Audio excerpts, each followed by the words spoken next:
Welcome to The Explainer. Today, we're not just going to sit here and recount old dates or walk through some dry, dusty timeline of antiquity. Instead, we're going to experience how one man actively authored his own legend. We're looking at the meticulous, absolutely relentless process of creating a history. Because, as you'll see, Julius Caesar didn't just happen to live through his era. He curated it, he engineered it, and ultimately he became it. Okay, let's jump right in. Picture this. It's the year 94 BC. You're a 6-year-old boy in Rome, living in a house that smells like old marble and, frankly, even older debt. Your family is crammed into the Suburra, which is definitely the wrong side of the city. It's loud, it's overcrowded, and after dark, it's knife sharp. Living there teaches you very early on that a name without power is nothing more than noise. And your family name is Julius Caesar. It's an ancient name, sure, one that opens doors like a drawn sword parting the crowd, but there is zero gold behind those doors. The name is your only inheritance. So you're watching these rich senators pass by your upstairs window in litters, with their soft hands and rings on literally every finger, and you realize with absolute clarity, having a famous name means absolutely nothing if you don't have the raw power to back it up. Section 1. The burden of a name. Now, look at how rapidly Caesar's youth escalates. At age 6, he's stuck in that golden cage of nobility mixed with extreme poverty. But by age 18, he's a hunted boy. The dictator Sulla has taken over Rome and is casually writing out death warrants. Caesar's family happened to back alongside, and trust me, Sulla doesn't forget. They strip Caesar's priesthood, they confiscate his wife's dowry, and basically want to destroy anything attached to his name. So he flees. He's running north through freezing fields, sleeping in barns, and bribing checkpoint guards with whatever borrowed coins he can scrape together. He even survives a brutal fever hiding in a stranger's hayloft. When Sulla finally dies in his bed and Rome collectively exhales, Caesar has learned his first real lesson. Survival is a skill, and he happens to be exceptionally good at it. Then, at age 25, the stakes completely shift again when he's captured by pirates in the Aegean Sea. And this is where his sheer audacity is just staggering. The Cilician pirates chain him below deck and demand 20 talents of silver for his life. Caesar looks at the guy holding the chain and actually laughs right in his face. He tells them, no, I'm worth at least 50. They think the guy is delirious. But he spends the next 38 days on that ship, reciting his own poetry at them over dinner, demanding they keep quiet when he wants to sleep, and calmly explaining exactly how he's going to execute them when he's free. They think it's hilarious. But the second the ransom arrives and he steps back into the sunlight, he immediately hires 4 ships, hunts them down island by island, and crucifies every single one of them on that exact same shore, just like he promised. The takeaway here? He always means what he says. Moving on to Section 2, the engine of ambition. Fast forward a bit to 68 BC. Caesar is 32 years old, governing some minor province in dry, quiet Spain, basically settling petty land disputes for people who are never going to remember his name. And then he's standing in the Forum of Gades, looking up at this blinding white marble statue of Alexander the Great. His chest tightens, his eyes well up with tears, and he doesn't even bother to wipe them away. His officers are just standing there in stunned silence. But he isn't embarrassed at all. He's crying because Alexander had conquered the entire known world at his exact age. In that moment, Caesar realizes he has wasted way too much time standing at the edge of a world that he hasn't conquered yet. So he walks straight to his tent, writes his resignation by lamplight, and immediately packs up for Rome. He is officially ready to start manufacturing history. So, how do you actually conquer Rome from the inside? Well, you build a massive debt engine fueled by unashamed political corruption. Here's the playbook. Step 1. Borrow money at absolutely catastrophic interest rates from Marcus Crassus, who just happens to be the wealthiest man alive. Step 2. Throw massive public games that last for days, pack the arenas with gladiators, and flood the streets with free grain until the mob is screaming your name so loud it shakes the Senate columns. Step 3. Use every single coin to buy a vote, and use every vote to buy an office. Step 4. Use that office to open the next door. Now the pressure here is enormous. He's got creditors literally pacing outside his house at dawn. But he uses that anxiety as fuel. He methodically bribes his way into the office of Pontifex Maximus. The old guard senators find it totally distasteful. But for Caesar, their distaste is completely irrelevant. The machine just has to keep moving. But here's the catch. Rome is too big to be seized by one guy alone. So the Republic gets carved up in this unwritten backroom understanding between 3 walls, what history ends up calling the First Triumvirate.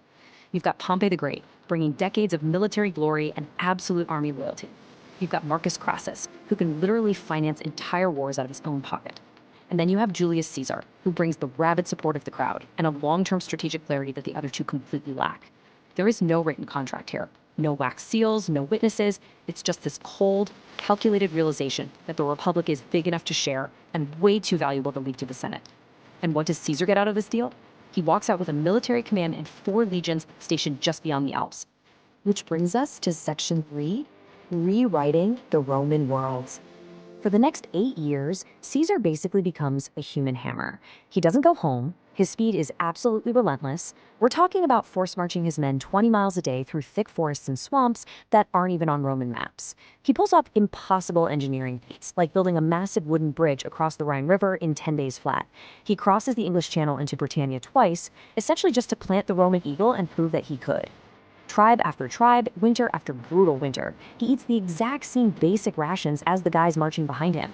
And when the Gallic leader Vercingetorix unites all of Gaul against him in a massive uprising, Caesar doesn't retreat. He builds a ring of fortifications entirely around his enemy's walls and just starves him out for months until Vercingetorix walks out and drops his sword at Caesar's feet in total silence.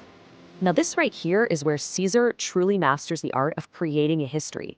Because what was the actual reality of the Gallic Wars? 1 million people dead. Another million sold into slavery. By modern standards, history calls it a genocide. But what about the legend? Well, Caesar was out there curating the narrative straight from the front lines. He wrote everything down himself in perfect, highly accessible, clean Latin. He made absolutely sure that back home, Rome only ever saw his glorious, triumphant victories. He was his own PR department. And that perfectly sets up section 4, the point of no return. By 49 BC, the Senate has spent years laying a trap for him, just waiting on the far side of this unremarkable shin-deep river called the Rubicon. And the agonizing tension of this moment really boils down to a single, impossible choice. Does he disband his army, walk into Rome alone, and wait for Pompey's assassins to inevitably find him? Or does he cross that river with his troops and instantly become a war criminal under Roman law? Because, make no mistake, they wrote that law specifically for him, because they finally understood exactly how dangerous he was. So picture him standing there. He can feel the cold water rushing over his boots. He looks at the far bank. Then he looks back at the single legion standing there in absolute pin-drop silence behind him. And then he just says it out loud. Alia acta est. The die is cast. He takes one step forward into the water, and then another. And behind him, an entire army starts crossing in silence. Stepping into that cold river literally changed the course of the war. All because Caesar had never once pulled back from a challenge in his entire life. And he sure wasn't going to start now. What follows is just a lightning-fast, continent-spanning pursuit. Pompey flees from Italy to Greece to Egypt, and Caesar is right on his heels, never pausing. At the Battle of Pharsalus, he completely annihilates Pompey's army despite having half the numbers. When he finally reaches Egypt, a sealed wooden box is delivered to him on the docks. Caesar opens it himself, and inside is the severed head of Pompey, the greatest general in Rome, a man who, by the way, used to be married to Caesar's own daughter. Caesar just closes the box and turns away from his officers so they can't see his face. Privately, he's disgusted. He felt Pompey deserved a much more dignified end. But the momentum, it doesn't stop. He stays in Egypt just long enough to install Cleopatra on a crumbling throne, and then pushes east to crush the last pockets of resistance at Zela. The whole battle takes him exactly 4 hours.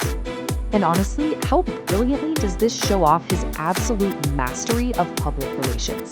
He sends just 3 words back to the Senate in Rome. Veni, vidi, vici. I came, I saw, I conquered. He manages to fit a sprawling global military conquest into just 3 perfectly crafted words. It's the ultimate historical press release. He is actively creating a history that he knows the world will literally never forget. Finally, we reach section 5, becoming history. At this point, the Senate basically lays the entire world at his feet. He is officially named Dictator in perpetuity, Dictator for life, and he starts weaving his legacy straight into the fabric of time and money itself. His face gets stamped onto every single coin circulating between Spain and Syria. The calendar month of his birth is renamed Julius, July, literally carving his name permanently into time. But then he makes a fatal miscalculation. He starts receiving visiting senators while sitting in a golden ivory chair, and he doesn't even bother to stand up to greet them. It's the performance of the power rather than the power itself that really alienates him. The men who used to fear him are starting to get older and a lot more patient. Guys like Cassius and even Marcus Junius Brutus, a man Caesar pardoned after Pharsalus, someone he treated like his own son. You can see their eyes shifting. And so this heavy, ominous dread starts building toward March 15th, 44 BC. Caesar is dealing with a falling sickness, seizures that literally drop him mid-step in public. But he just pushes past it because in his mind, there's always one more campaign, one more step forward. He never learned how to go in any other direction. But he's also pushing past this haunting timeline of completely ignored warnings. Weeks prior, a soothsayer explicitly tells him to beware the Ides of March. The night before, his wife Calpurnia grabs his arm at the door, absolutely terrified by a nightmare where the roof collapsed and he bled to death on the marble floor. And even on the morning of, someone presses an unread note detailing the entire assassination plot right into his palm near the forum steps. He just closes his fist around it without even reading it. He walks right into a Senate hall filled with white togas. These are men whose careers he built using his own political capital. Men he personally pardoned. Men who literally drank wine at his table just last winter. They start pressing in close with a petition. Just a little too close. A little too deliberate. The first blade catches him in the shoulder, then the second, then the third. 23 wounds in total. The sheer intimate brutality of the betrayal is staggering.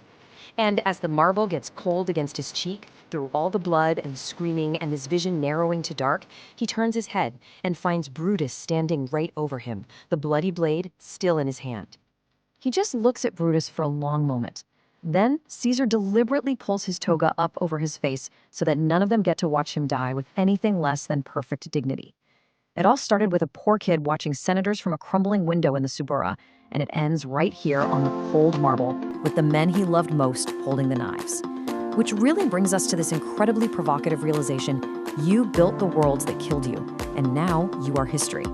He curated his myth, he documented his own wars, he literally carved his name into the calendar, and in doing all of that, he authored the exact power structures that demanded his end. He didn't just create a history. In the end, he became it. So what do you think? Was his fate inevitable from the moment he crossed the Rubicon? Thanks for joining me on this explainer. Until next time, keep exploring the narratives that built our world.